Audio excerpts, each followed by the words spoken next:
you, Yogiji. I appreciate you bringing in the wisdom from, from our ancestors, from Guru Nanak, and you brought in a different topic of the caste system and how that affects things. And I think for me, the correlation of the two things that you've just shared comes with intergenerational trauma that we don't acknowledge. So we can inherit behaviors from our parents, and from generation to generation. When we pass on broken patterns, this is what happens where we are now. So um I don't know many Punjabi families. Okay, so if we just narrow it down from the South Asian community, just to Punjabi families who talk openly about mental health with their children, with each other, or are even able to go and seek help. There's this huge notion of shame around it as well. I know when I was growing up, there was a lot of people, like families, who would secretly take their child to see, like, either they would call the 5 people, the Panj Pyare from the local Gurdwara, to come to their house and do like some sort of a blessing ceremony, or they would go to a peer or to a pandit to do a havan or to do some form of a almost like an exorcism to help this person in their family who they think has been possessed by a spirit, um, like Jadoo Tuna and stuff like that, right? But it's actually the fact that that person's struggling with their emotions, and there wasn't much education around this in the generation of, like the people who were parents in the 80s and 90s. I didn't see much of that. So what's your opinion about that? I think it's everywhere. It is not fair to label Punjabis like this. From this, the shamanic system, and the church priest is called in for a similar sort of things. I think it is a belief system also. We get by with what we know. Right. That's the issue. Was in even my master's time, Guru Nanak Ji's time, issue was the people didn't know any better. So we have Siri Guru Granth Sahib, we have a source, we have been given the meters and codes, formulas. One who is happy with their suffering, one who doesn't want to come out, one who finds it easy to call somebody from their temple or from their mosque, from their, and I'll give them some money and ask them to do some ardas or do some part puja, and um, which is by all means is fine, but if there is a purpose behind, is it clear to one who's doing it and one who's receiving it? Mm-hmm. Puja, the purpose of part in Sikhs, like in my world, as a seeker from the Guru, I have been given part lesson. So I have to go through that lesson and do my notes, make it relatable to me. So my fog is disappeared.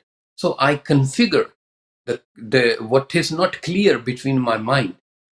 If we are talking about psyche, if we're talking about mental health, what is the core issue? What do we call mental health? Is when mind is a logical side, angle, dominant part, the mind does not agree or cannot configure what the creative brain is saying, the soul is saying, and there's a collision, there's a fog, there's an unknown, and that leads one thing to another.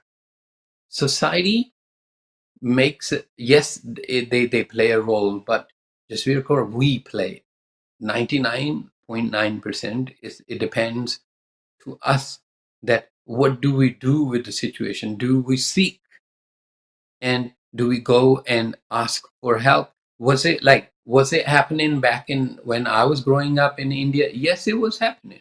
If I will do a kirtan, a part in a gurdwara, or a morning or evening, I will do something like this.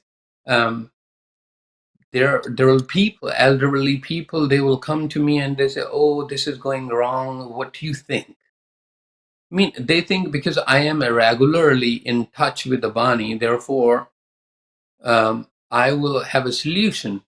But when I look now back into that, I think it started with the one who will meditate, one who will sit down every evening, every morning, and be in a contemplative thing. They are in a better balance to be able to think for the solution. So we reach those people, and we present with our problem to them, and we hope that they maybe can give us a viewpoint that how they will address this situation. It started something from uh, this sort of situation. It ended up into a blind following.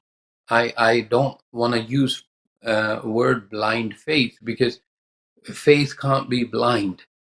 So seeker, a Sikh, a student of life, will have to understand that those skills of Suniye, as Babaji Guru Nanak Sahib, my master Guru Nanak Sahib says, Suniye, I mean the skill.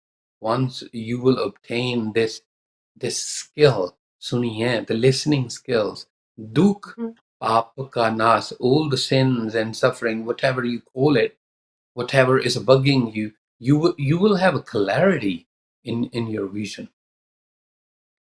Thank you for explaining that as well, Yogiji. I'm looking more closer to home. I'm wondering why there's a disconnect between children and their parents in Punjabi families where this is not a conversation that can be had easily.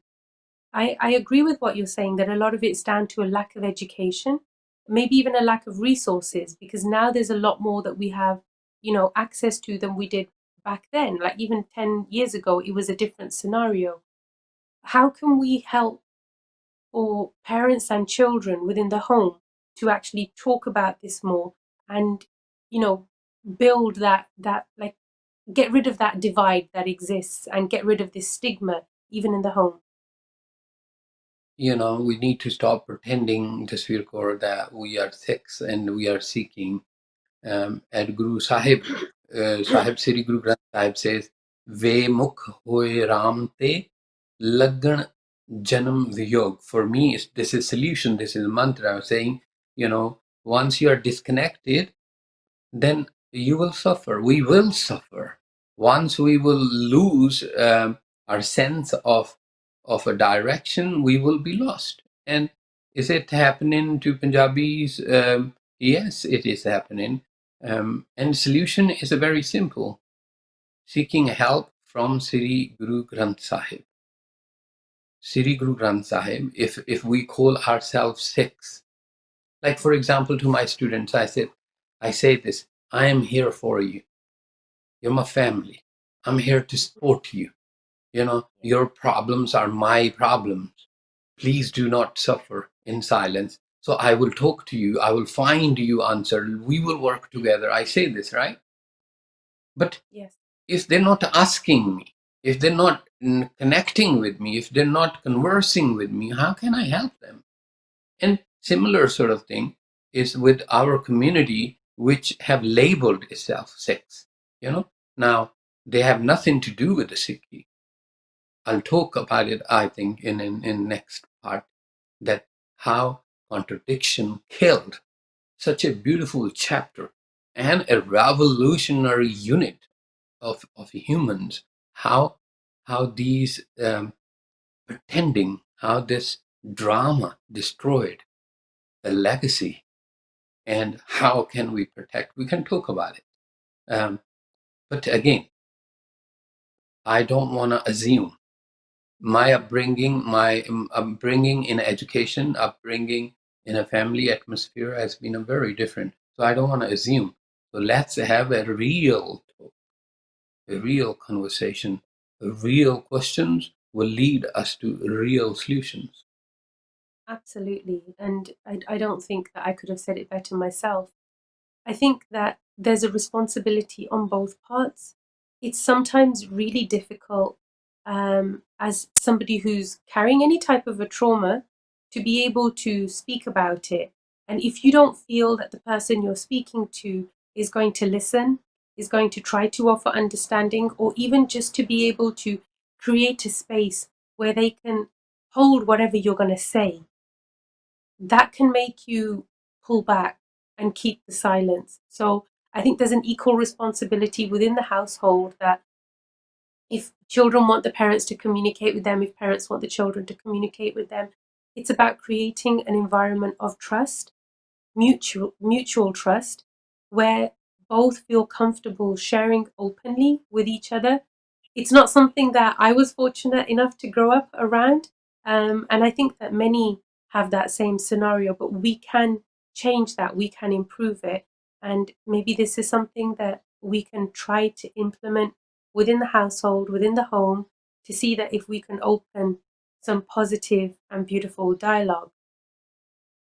I want to thank you, Yogi Ji, for a wonderful show today. This was really insightful to talk about mental health. We barely hit the tip of the iceberg. There's still so much that we want to talk about, but I appreciate you opening up the space, and I hope that the viewers are going to send us in some more questions that we can begin addressing. But for today, I'd like to thank you, and I look forward to speaking to you again next week. Thank you, Ji. Sat Karta. Sat